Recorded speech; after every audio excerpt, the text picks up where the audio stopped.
Hey there, boys, girls, and flying squirrels. My name's Joe Keyport, and you're listening to the Ear Coffee Podcast.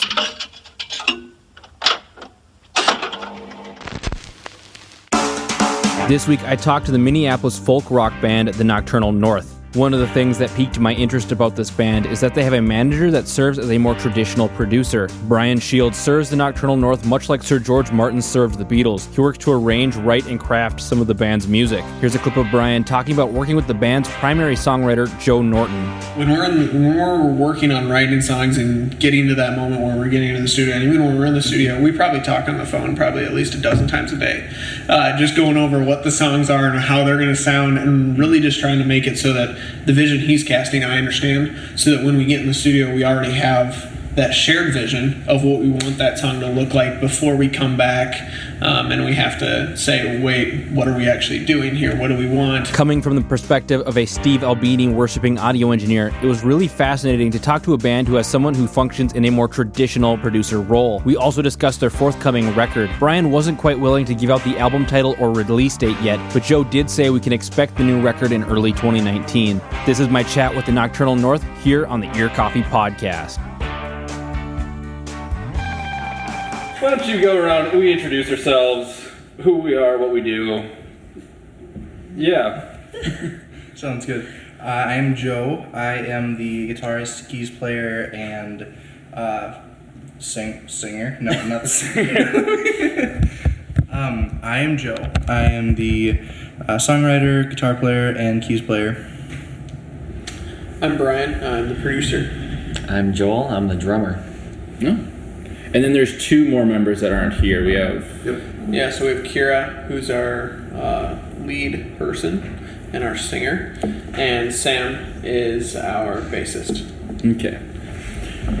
So this band didn't initially start as an indie folk rock project. Joe, you started this as a solo thing. You did kind of like a experimental electronic thing. So what made you want to switch from what the originally was to what we know now is the Nokturnal North? Yeah. So I started it as just a thing because I just got out of another band and I was just kind of finding something to tie me over creatively, I guess. And so I just decided to play around with Ableton and figure out just some sounds I liked and create something that was interesting. And then at a certain point I was just there really isn't much more I can put into this, and now I'm making an actual band.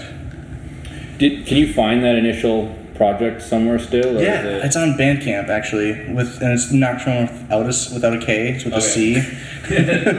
Before we got into some copyright trouble. Oh.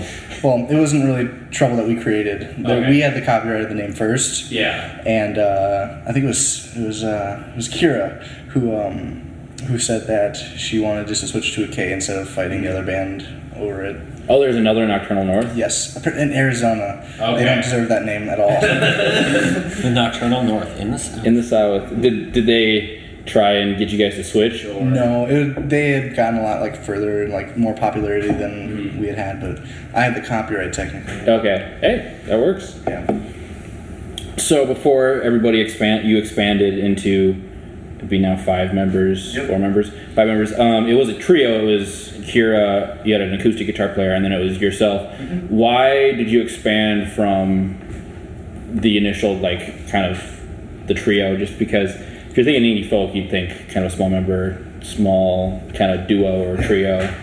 Yeah, so we started in more of I was wanting to create something very Bon Iver-esque, stuff like that. And then we started playing with Joel on drums, and then it turned into more of an indie rock kind of thing. And then eventually I was I want you guys to be able to be creative in this too, so let's get you guys on board actually now. So then Joel, were you added during the recording of the first record, or?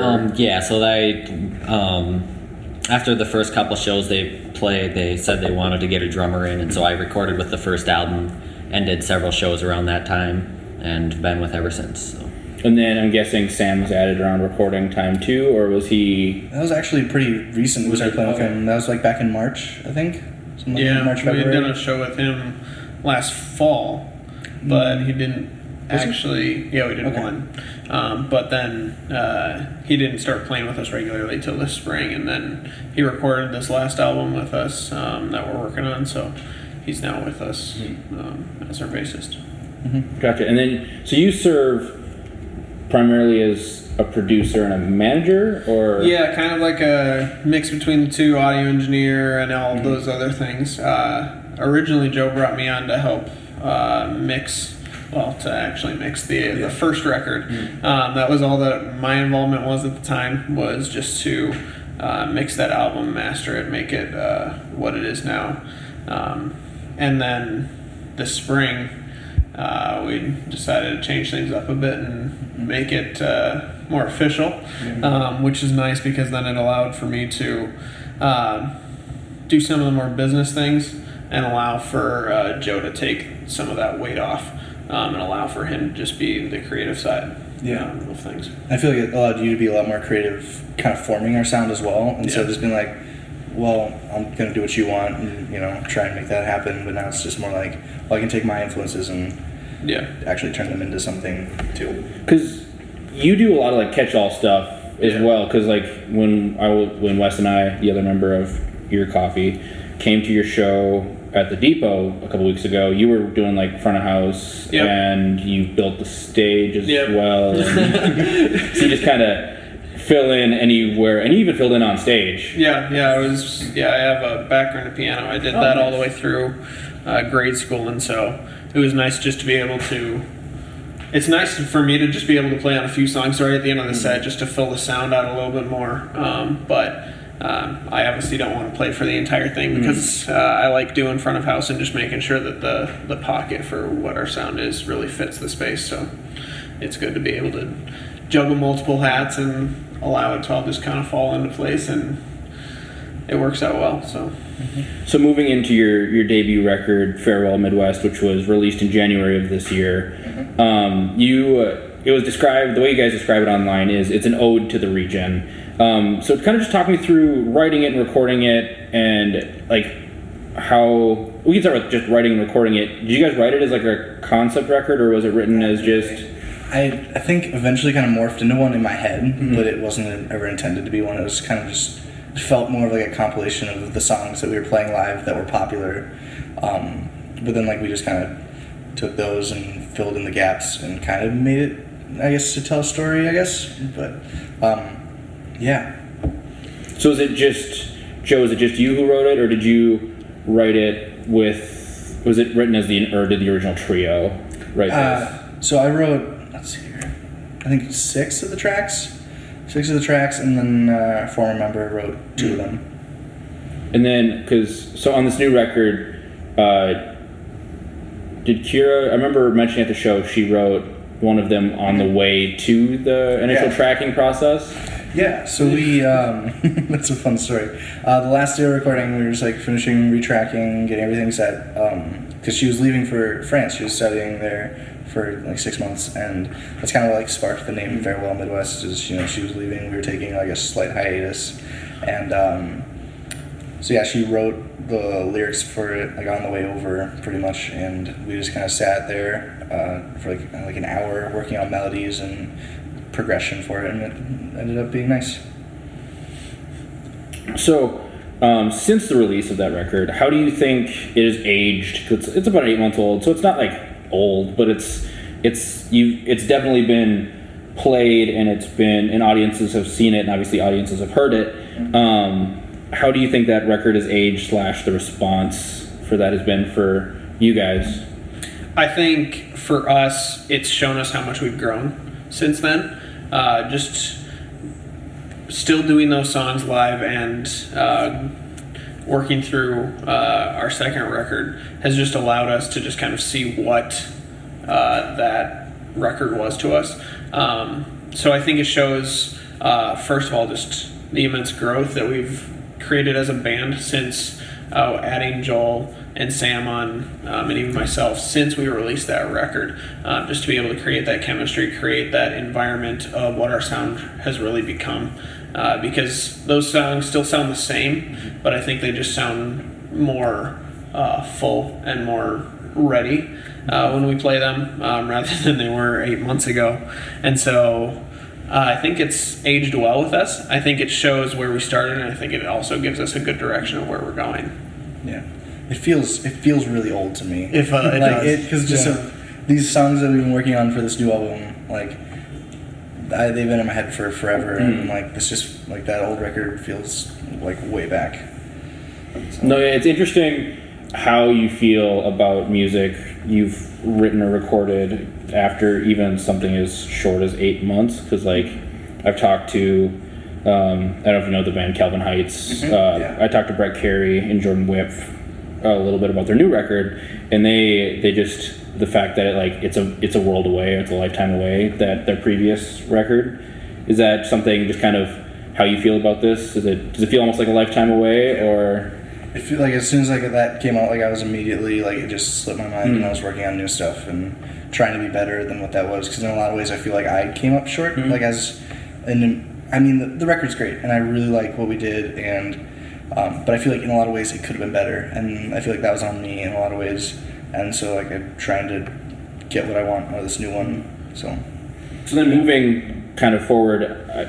You mentioned, I asked you about just some of the things, just kind of some background, and you mentioned that a good part of this new record is based around or some of the sound is based on a 55 Wurlitzer you own, but vintage instruments are kind of something that the band as a whole kind of uses, because you digging through social media, you have a 60s Epiphone,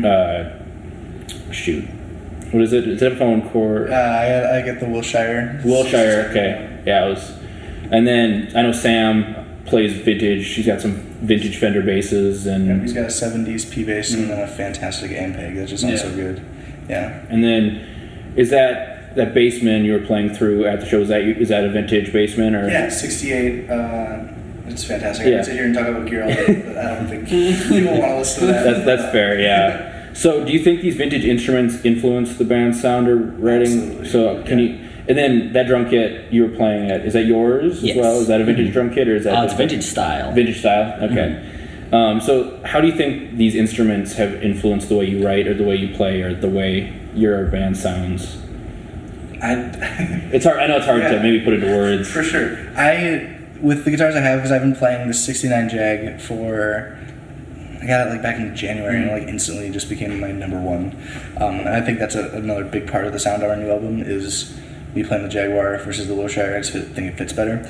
But I abuse that thing, and it's so much fun to push these instruments that are 50, 60 years old to the point of just breaking, and I think then you get the best sound. You get it just fits well.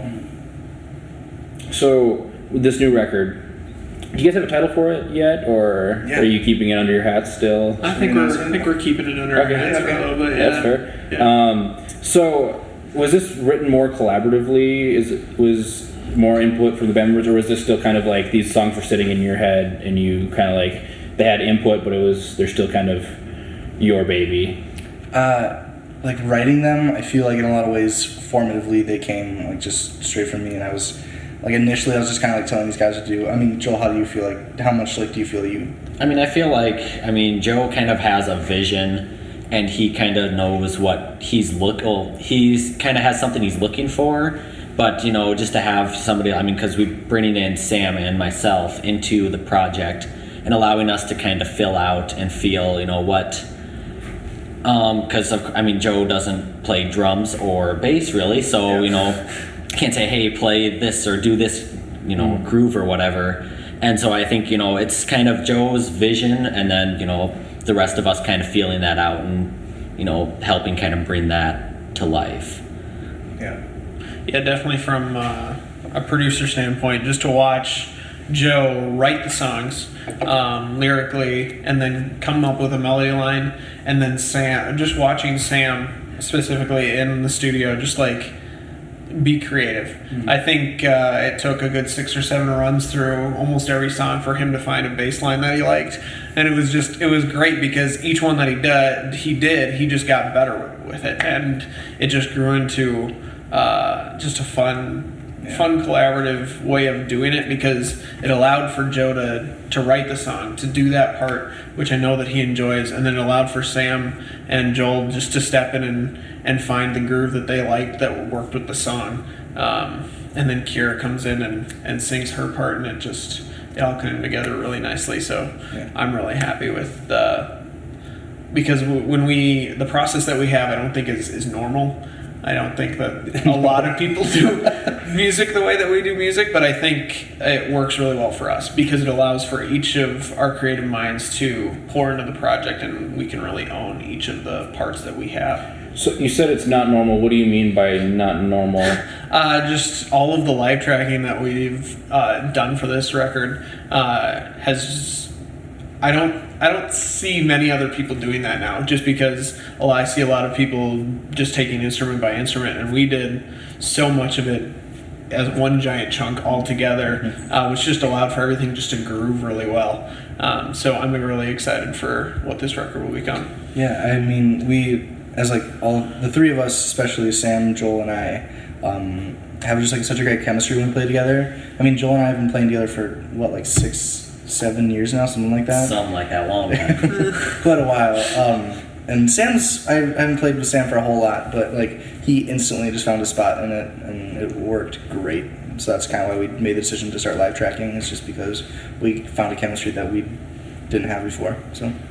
So are you, Brian, do you serve as more of like a traditional producer in a sense, kind of like how maybe Phil Spector was to a lot of the like 60s pop bands where he created a lot of the sound, and like how George Martin was to the Beatles where he worked on a lot of the instrumentation and the composition? Do you serve that for the band, or because like the role of the producer has changed in its format over the years? And so when Joe mentioned they have a producer, I was like, oh, that's interesting to hear. Yeah. So can you kind of explain your like touches, or how you like how you put your fingers on kind of the songs? And I mean, a lot of my creativity just comes out in the mixing process, and how I shape the sound, but also in the studio, just allowing, because all of these guys will just be like, do you like this? Do you like that? Like, which one do you like? And sometimes it just comes down to making that decision, making that call. And I definitely did that a few times on this record. A few more times than I think Joe wanted me to, but it fit really well. But I just like to be able to have that creative touch, just to not to be the one creating it, but being the one to finish it off and create that finished product that just comes out and sounds really good. That's more of my role, and it's not so much as per se writing or initially creating that music, but it's finishing the music off. So Joe, when Brian makes decisions, do you think you take creative criticism well, or do you because I know people who it's their vision and like that's how they want to do it, and like that's cool, but do you feel you take it well, or because obviously they've been germinating in your head for a while? I am a huge pain in the ass. I will say that. Like, when it comes to recording, it really depends on the day. I have such like a specific vision in my head for a song, and if I know that Brian like understands it, I will like absolutely take his criticism. But like if I feel like he's like trying to change like what the meaning of the song is and stuff like that, then it does kind of like hit me a little bit differently. But I try to take it well, I guess. Has there been heated moments in the studio, or when are you guys pretty chill? It really depends on the day, and the song that we're working on. Because when we're working on writing songs and getting to that moment where we're getting into the studio, and even when we're in the studio, we probably talk on the phone probably at least a dozen times a day, just going over what the songs are and how they're going to sound, and really just trying to make it so that the vision he's casting I understand, so that when we get in the studio we already have that shared vision of what we want that song to look like before we come back, and we have to say, wait, what are we actually doing here? What do we want? And it works out. I think it's worked out really well. Yeah. There have been some times where Joe really has just decided that this is the way he wants it and this is what we're going to do. But there's also a lot of times where I'll throw something at him and say, think about this. We don't have to do it, but just think about it. And there have been times where he's come back and said, no, that's not going to work. And there have been times where he's come back and said, let's try it. maybe it'll work. And it's been kind of a fun process just for us to figure out what that relationship looks like in the studio and elsewhere. So it's been good. Yeah. This new record has a 12-minute epic, Yeah. we'll say. That grew from, if I remember the story, it grew from like a minute and a half, like, Yeah. kind of track. It kind of, what was the process that grew, or what made you go from like a minute and a half to growing it like 11 times? Like, did you just like couldn't find a spot to like end it, or was it like It was the initial part. It was me, like I had like this melody in my head, and like for me personally, I think like if you have to tell a story through a song, like it should take as long as it needs to. Like, and I didn't do that initially. I was just like, here's kind of like an interlude track, and it's like, wait, but like that's not like delivering what I want like people to hear. That's not really the story I want to tell. So we started from scratch, and we just kind of built what is that song now. It's it's like the second to last track on the album. Yeah, it's pretty far in there now. Dynamically, it's pretty like all over the place. It starts just on keys and like this 6/8 kind of like melodic swung kind of groove. And then Kira comes in on vocals, and then Joel comes in on drums eventually for like a chorus that repeats forever.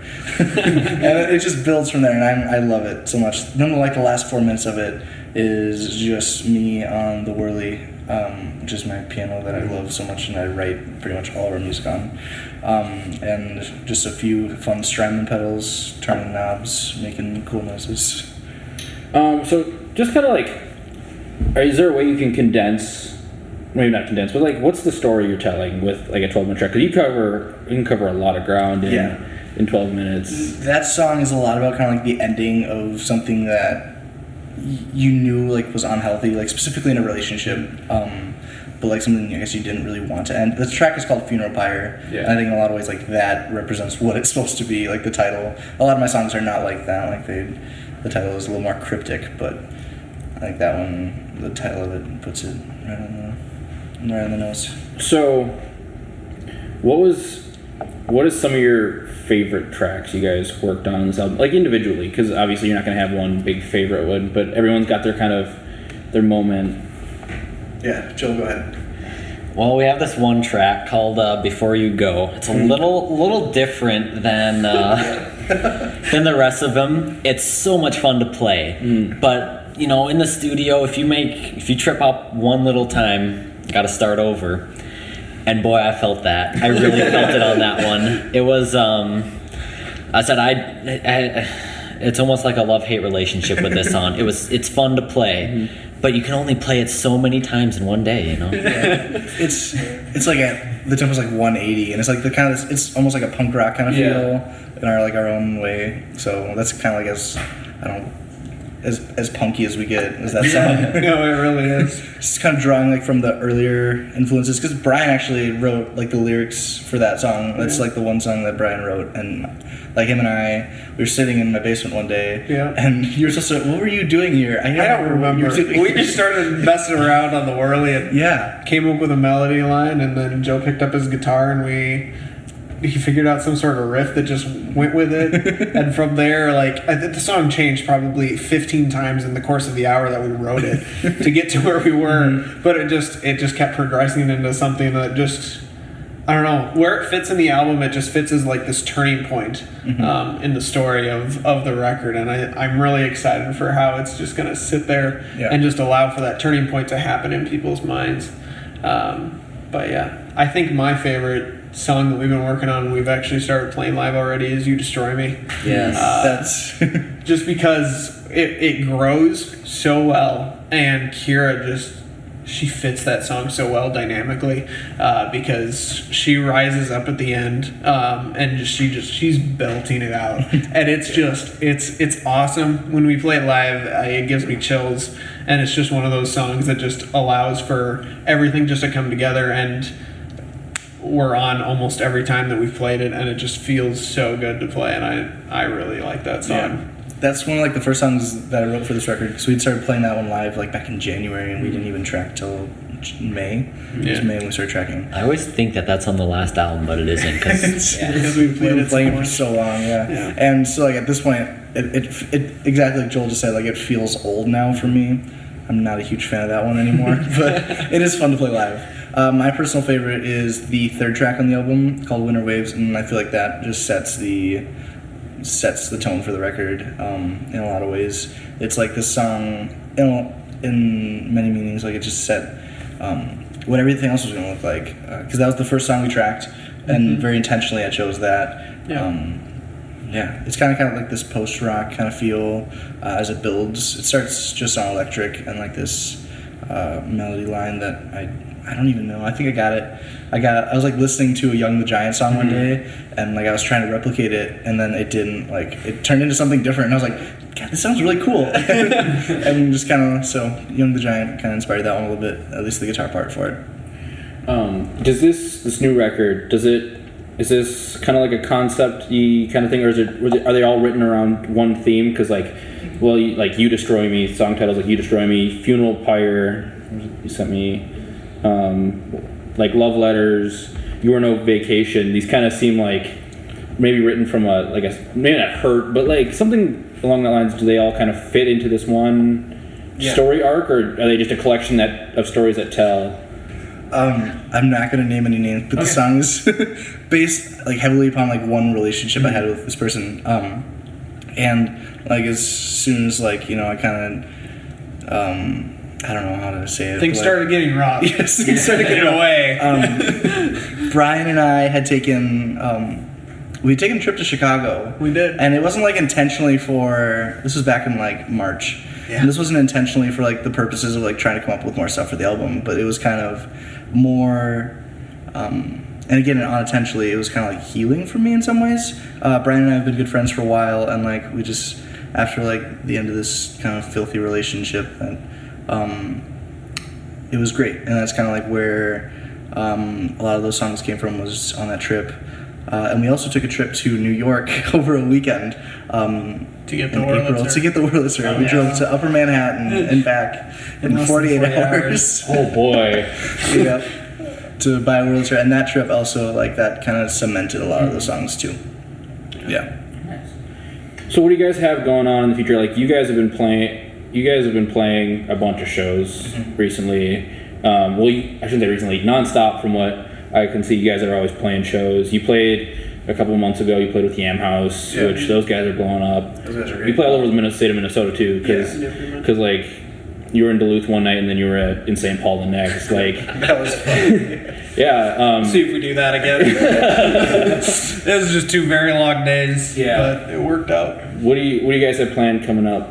Do you guys have anything planned coming up in the future? Right now, we're in the midst of figuring that out because Joel is a college student. He'll be going to UW-Platteville. Kira's also a college student, and she's up in Duluth. And Sam's also a college student. He's going to the University of Northwestern. Joe's also a college student going to IPR. I'm the only one out of college. And so it just kind of creates this environment for us that we really have to be intentional about the time that we're going to have during the school year. And so right now we're just trying to figure out what all of the schedules look like and see what the timing is going to be this fall. And as we move into the winter, just to see what kind of time we're going to get, if we're going to be able to get a few shows in this fall. So to answer your question, we don't really know. We don't really know what that's going to look like. And I think that's okay for us right now because we just came off this high of recording and getting all of that working on. So, and then obviously doing some shows this summer. So I think we're allowing things just to cool off a little bit, and then we're going to figure out what schedules look like. So we're just kind of waiting. How is it to be a band full of college students where everybody because like you guys have known each. Well, you mentioned that you two, or Joel and Joe, you guys have known each other for a long time, and you guys have known each other for a long time as well. And you guys didn't meet all in like at college. Like you guys go, like you said, Kira's in Duluth, and you're here in cities. You're going to Platteville. Sam is at UNW. How is that dynamic being in a band where you guys are not thrown to the ends of the earth, but you guys kind of go to the ends of the earth essentially? I don't know. It just always worked out for us. Yeah. It works out because I think we're all committed to just creating music together and playing together. So I think it works out that way. And it gets a little frustrating sometimes because you're just like, why aren't you in the same city as me? Why can't you just like come over and why can't we just work on this right now? So it really does. It just makes it so that we have to be intentional with the time that we have and be committed to making the music. And it's working out well. I think things move a little bit slower than what would typically happen if we were all in the same city, because then we could make it happen just day after day, weekend after weekend. But giving us the timeline that we have, and it allows for us just to have some space to be creative on our own. Then when we get together, we can bring that all back, and it creates this really fun dynamic for all of us. Do you have a release date for this album yet, or is that going to be as soon as well? We will tell you soon. Yeah, okay. We're looking at Early 2019. early 2019 right now is the goal date. Yeah. Gotcha. All right. Is there anything else you guys want to say, do? Any words of wisdom? Any? Do your best. I mean, that's Stay in school, kids. Stay in school, kids. Don't do drugs. I don't know. No, I think each one of the band members is just committed to what we're doing, and I think it's a really fun project to be a part of. So I'm thankful to be here. Yeah. Excellent. Thank you, gentlemen. Yeah, Thank you. Thank you. This was a fun interview to do, and speaking with Joe, Brian, and Joel, 3 of the 5 members from the band, makes me look forward to chatting with the full band after the new record is released. You can find Ear Coffee on Facebook, on Blogger, on Twitter at Ear Coffee with 3 E's in the word coffee, and on Instagram at Ear Coffee. I have been Joe Keyport, and this is the Ear Coffee Podcast. I'll see you next time.